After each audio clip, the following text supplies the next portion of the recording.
নমস্কাৰ, good morning. মই পলাশ। আপোনালোকে চাইছে পলাশ আছাম। এটা বহুত ভাল খবৰ লৈছোঁ। 164টাৰ আছাম কমাণ্ডৰ ভেকেঞ্চি, যি আমাৰ অহাকালি এখন নটিছ প্ৰকাশ পাইছিলে যে 25 তাৰিখৰ পৰা ইণ্টাৰভিউ আছে আৰু লগতে 15খন ডিষ্ট্ৰিক্টত আছাম কমাণ্ডৰ ইণ্টাৰভিউ হ'ব, ফিজিকেল টেষ্ট। আৰু লগতে আজি 18/11/2024 আৰু ফাইনেলি তোমালোকৰ আছাম কমাণ্ডৰ এডমিট কাৰ্ড লিংক এক্টিভ হৈ গ'ল। তোমালোকে ডাউনলোড কৰি লোৱা তোমালোকৰ এডমিট কাৰ্ড আৰু এটা কমেণ্ট কৰি দিবা তোমালোকৰ এডমিট কাৰ্ড ডাউনলোড হোৱাৰ পিছত কিমান তাৰিখে ফিজিকেল টেষ্ট আছে বা কোনটো ভেন্যুত পৰিছে, কোনটো ঠাইত। আৰু মোৰ পৰিছে মোৰ 24 তাৰিখে আছে ইণ্টাৰভিউ ডেট আৰু লগতে Jamuguri 12 APBN Assam police ground এনেকৈ আছে। মই তোমালোকক মোৰ আছাম কমাণ্ডৰ এডমিট কাৰ্ড যিহেতু আহিলে মই চালোঁ আৰু লগতে মই ভিডিঅ' এটা পষ্ট কৰিছোঁ। তোমালোকে এডমিট কাৰ্ড তোমালোকৰ ফোন নম্বৰ দি, ডেট অফ বাৰ্থ দি বা এপ্লিকেশ্যন ID দি তোমালোকে এডমিট কাৰ্ড ডাউনলোড কৰি লয়। আৰু এডমিট কাৰ্ড ডাউনলোড কৰিব হ'লে তোমালোকে ষ্টেট লেভেল পুলিচ ৰিক্ৰুটমেণ্ট চমুকৈ SLPRB তাত তোমালোকে ক্ৰমত যাবলৈ চাৰ্চ কৰিবা, তাতে লিংকটো আছে ডাউনলোড এডমিট কাৰ্ড বুলি পেলাই তোমালোকে ডাউনলোড কৰি লোৱা এডমিট কাৰ্ড। আৰু লগতে ইণ্টাৰভিউ ভালকৈ দিবা, কাৰণ 164টাৰ ভেকেঞ্চি হয়তো বহুতে ইণ্টাৰভিউ দিবলৈ নাযাব, কাৰণ ভাবিব বহুত কমকৈ আছে ভেকেঞ্চি। সেয়েহে তোমালোকক কৈছোঁ, ভেকেঞ্চি যদিও কম, তোমালোকৰ নিজৰ পৰা যদি বেষ্ট দিব পাৰা, অৰ্থাৎ যদি ফিজিকেল টেষ্টত যদি এটা ভাল নম্বৰ পোৱা, তোমালোকৰ চাকৰি হৈ যাব।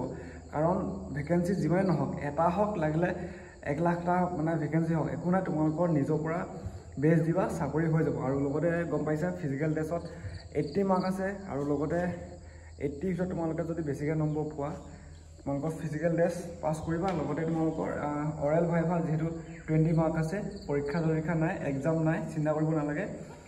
সেইটো তোমালোকে খালি ফিজিকেল টেষ্টত এটা ভাল নম্বৰ পাবলৈ চেষ্টা কৰিবা। যিহেতু ময়ো আছাম কমাণ্ডো দিছিলোঁ যোৱাবাৰ, মেৰিট লিষ্টত 1 নম্বৰ বাবে মোৰ চাকৰি নহ'ল। এইবাৰ যিমানে কম বা বেছি ভেকেঞ্চি নহওক দিব যাম। জামুগুৰিত পৰিছে, জামুগুৰি সেইফালে শোণিতপুৰ ইফালে সকলোকে লগ পাম। আৰু লগতে যোৱাকালি আছাম পুলিচৰ মোৰ ফিজিকেল টেষ্ট হৈ গ'ল, পাছ কৰিলোঁ। আৰু লগতে মই কৈছিলোঁ যোৱাকালি ভিডিঅ' দিয়া নহ'ল, পূৰা ৰানিং কৰাৰ পিছত অকণমান টাইম হ'ল, বহুত দেৰি হ'ল। সেয়েহে মই ভালকৈ ভিডিঅ' দিব নোৱাৰিলোঁ আৰু বহুত কষ্ট হৈছে যে, সেইকাৰণে মই আজি এটা ভিডিঅ' বনাই দিম। সকলোৱে কমেণ্ট কৰিছিলে কিমান নম্বৰ পালা, ৰানিং টাইম কিমান লাগিলে, সেনেকৈ কৈ আছিলে। আৰু সেয়েহে মই আছাম পুলিচৰ ফিজিকেলত মই যোৱাকালি পাছ কৰিলোঁ। কিমান নম্বৰ পালোঁ মই এটা নেক্সট ভিডিঅ' ক'ম। আৰু লগতে আছাম কমাণ্ডৰ বিষয়ে মই এটা নেক্সট ভিডিঅ' আনিম, তোমালোকে চাব পাৰিবা।